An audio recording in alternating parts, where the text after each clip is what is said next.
Bayangkan, kamu sedang jaga malam seorang diri di sebuah puskesmas tua. Lorong panjang yang sunyi, lampu neon redup berkelip, dan bau obat yang bercampur aroma tanah basah setelah hujan. Awalnya kamu tidak percaya gosip warga yang bilang puskesmas itu angker.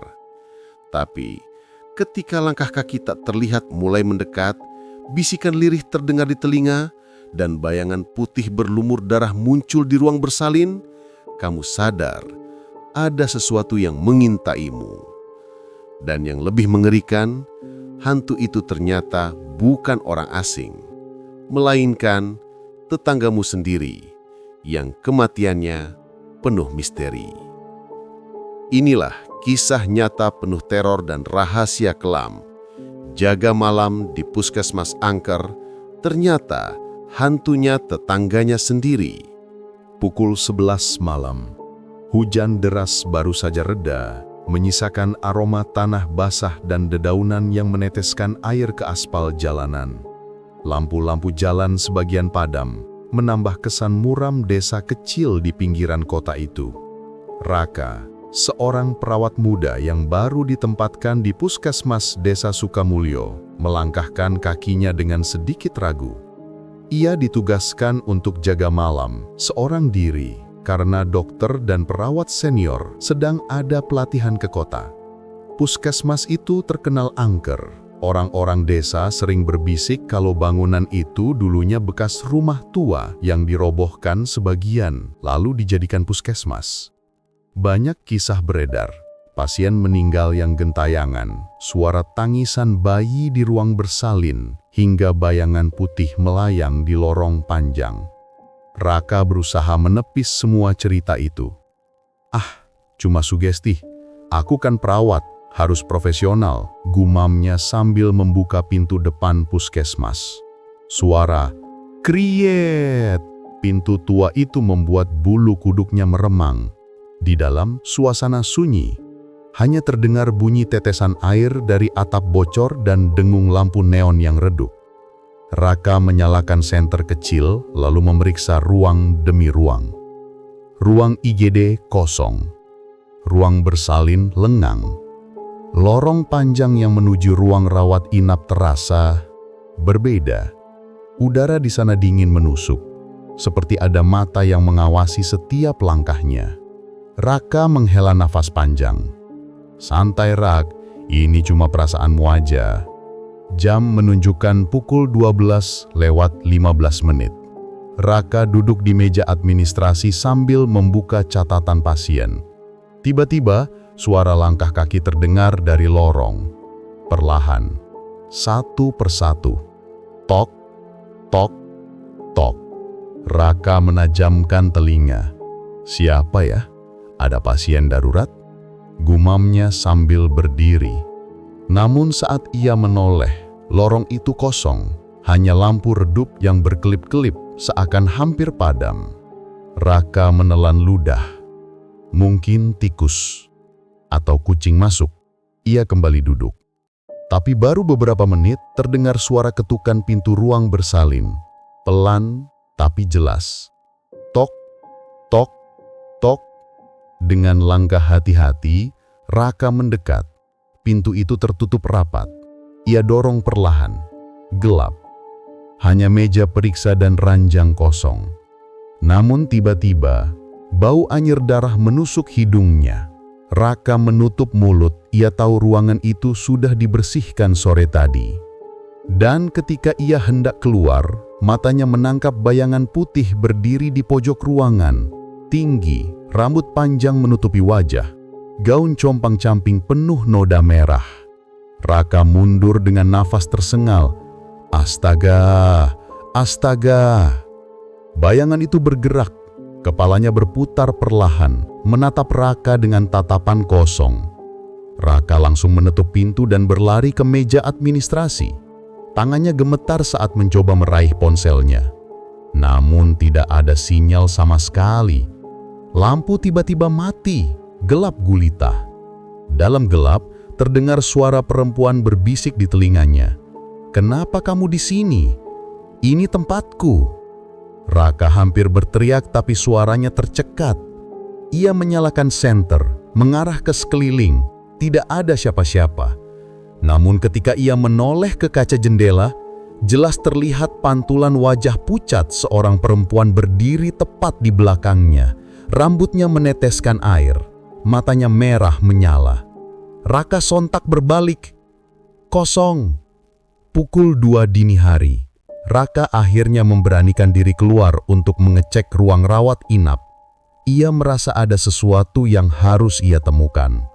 Saat memasuki salah satu kamar, ia terperangah. Di ranjang kosong itu ada potret foto lama yang sudah kusam. Wajah seorang perempuan muda tersenyum samar. Ia memicingkan mata. Itu kan Bu Sulastri, gumamnya. Bu Sulastri adalah tetangganya sendiri, seorang janda yang meninggal 2 bulan lalu. Ia dikenal ramah dan sering mengantar jamu ke rumah Raka. Namun kematiannya penuh tanda tanya, katanya jatuh sakit mendadak. Tapi sebagian warga berbisik ia meninggal dengan cara mengenaskan. Kenapa fotonya ada di sini? Raka meraih foto itu. Tangannya gemetar dan tiba-tiba suara tangisan lirih terdengar dari bawah ranjang. Pelan, makin lama makin jelas. Seperti suara Bu Sulastri. Raka, tolong aku. Raka terperanjat, mundur dengan nafas memburu. Suaranya bergetar. Bu Sulastri. Dari bawah ranjang muncul tangan pucat penuh darah yang meraih kakinya. Raka terperangah. Dari bawah ranjang kosong itu, tangan pucat dengan kuku panjang kotor mencengkeram pergelangan kakinya. Tubuhnya kaku, lidahnya keluh. Raka, tolong aku. Suara lirih itu begitu jelas, meski parau seperti keluar dari kerongkongan yang tercekik. Dengan sisa tenaga, Raka menendang sekuat-kuatnya hingga genggaman itu lepas. Ia mundur ke tembok, senter di tangannya jatuh, membuat cahaya menyorot ke bawah ranjang. Raka nyaris pingsan. Di sana, sesosok tubuh perempuan terbaring miring. Rambut panjang menutupi wajahnya, gaun putih lusuh menempel di tubuh penuh noda merah kehitaman. Tubuh itu perlahan merangkak keluar. Raka kenal betul wajah itu ketika sosok itu mendongak. Bu Sulastri. Sosok itu mendekat, menyeret kakinya seperti tulang-tulangnya patah. Mata kosongnya menatap Raka. Namun di sela tatapan menyeramkan itu, terselip air mata yang jatuh perlahan. Raka, aku dibunuh. Suaranya gemetar. Raka menutup mulutnya. Cerita warga yang selama ini dianggap gosip, kini terdengar nyata. Bu Sulastri tidak mati sakit, melainkan ada sesuatu yang mengerikan. Apa maksud ibu? Suara Raka serak. Sosok itu berhenti tepat di depannya. Bau anyir darah makin menusut. Jasadku disembunyikan. Aku tak bisa tenang. Tolong temukan kebenaran. Raka. Lampu mendadak hidup kembali dan sosok itu hilang seketika. Hanya foto lama di ranjang yang tersisa. Kini penuh bercak darah segar. Setelah kejadian itu, Raka tidak bisa tidur. Ia menunggu pagi sambil terus menatap lorong puskesmas dengan waspada. Begitu matahari terbit, ia segera pulang ke rumah. Sepanjang jalan, wajah Bu Sulastri terus membayang. Di rumah, ia bertemu ibunya yang sedang menjemur pakaian. Rak, kamu pucat sekali, sakit? Tanya ibunya. Raka hanya mengeleng.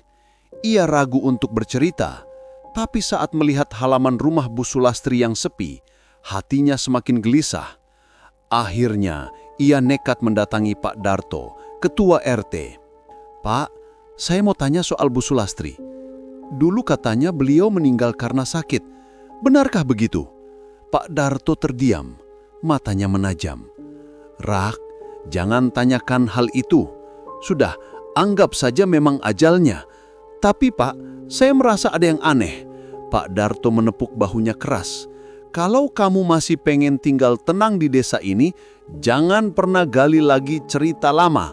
Ingat itu. Malam berikutnya, Raka kembali jaga di puskesmas. Ia sudah menyiapkan mental, tapi rasa takut tetap ada. Sekitar pukul 1 dini hari, ia mendengar suara langkah terburu-buru di lorong. Kali ini bukan satu orang, tapi seperti 2 orang yang berlari. "Dorong dia ke sana!" Suara laki-laki samar terdengar. Raka mengintip dari balik pintu. Ia melihat bayangan 2 pria sedang menyeret sesuatu. Ketika senter diarahkan, bayangan itu hilang. Namun, lantai lorong tertinggal jejak darah segar yang memanjang sampai ke gudang belakang. Dengan hati-hati, Raka mengikuti jejak itu. Gudang belakang selama ini jarang dibuka, katanya tempat menyimpan alat rusak.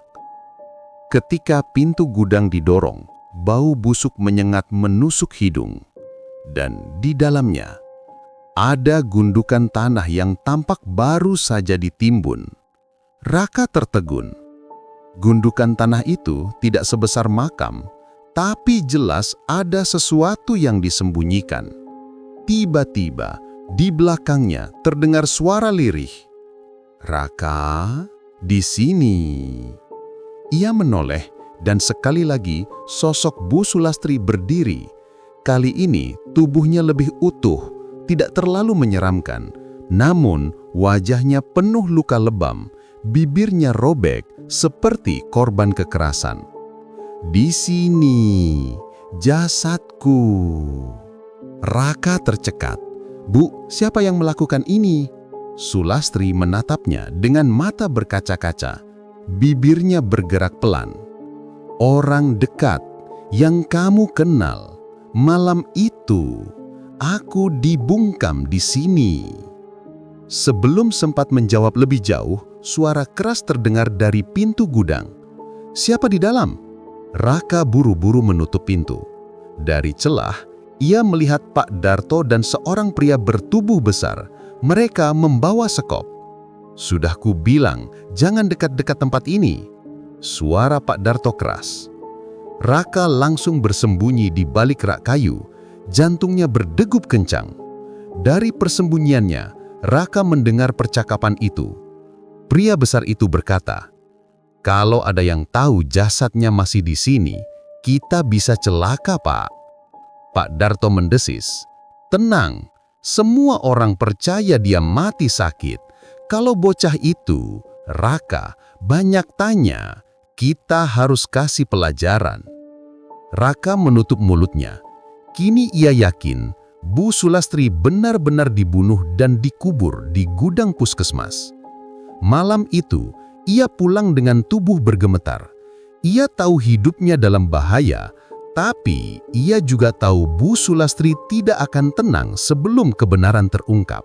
Hari ketiga jaga malam, Raka memutuskan untuk membawa ponsel dengan fitur rekam suara.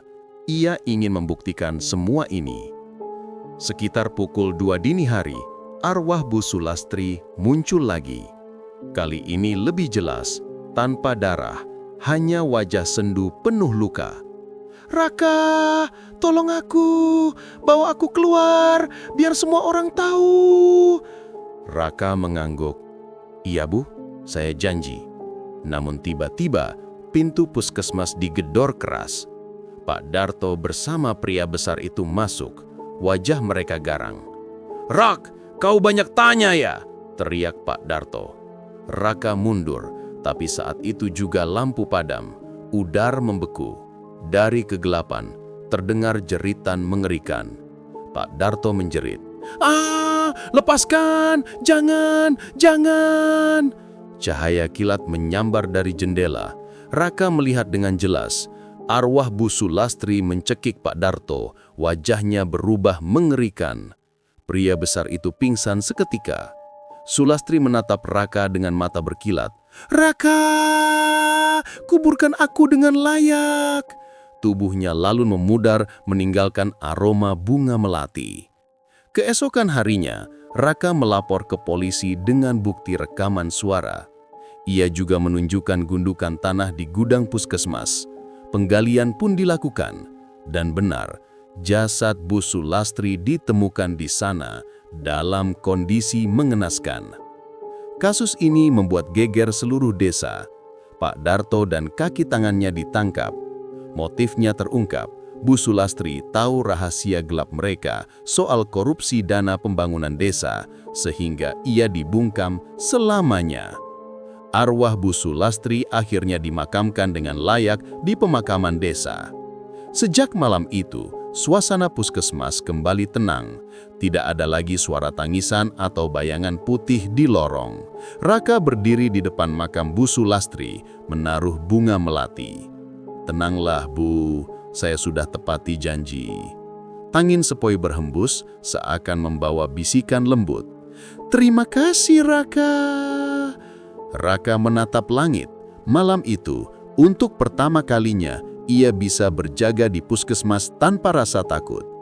Dan kisah Puskesmas Angker pun berakhir, meninggalkan pelajaran bahwa kebenaran pasti akan terungkap, bahkan lewat bisikan arwah yang tak tenang. Tamat.